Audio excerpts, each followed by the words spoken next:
Alright, I've tracked down the antenna connection. There's actually this connector right here. It's called an FME connector, and it's part of the coax that runs into the harness in there that goes into the radio head unit.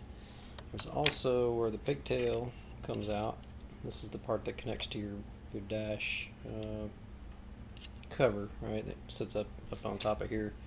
There's actually, I don't know about on older models, but this is a two-part connection. In the 08s, there's this extra line that's hooked to a tube, and this tube, tracked backwards, actually runs down into the left and then down along the left side of your fairing along the gas tank.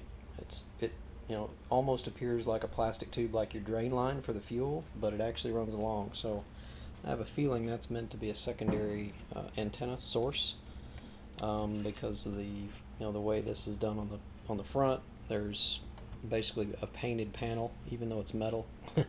That's not very good reception. So I've tracked this down to this connector type, and I'm going to try to make a cable basically, because they don't one doesn't exist to go from FME to a standard antenna connection, which is this guy right here. That doesn't exist. So I've got a crimp connector that I found at your local Fry's, which is an FME male. That's what you need. There's the part number FME2402P. It's a crimp plug for an RJ58 cable.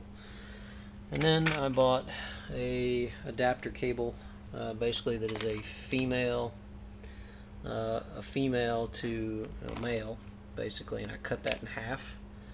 And then what I'll do is I'll actually crimp that FME connector on the end of this guy, and then plug in the standard radio antenna from this other guy and see if the the reception's any better.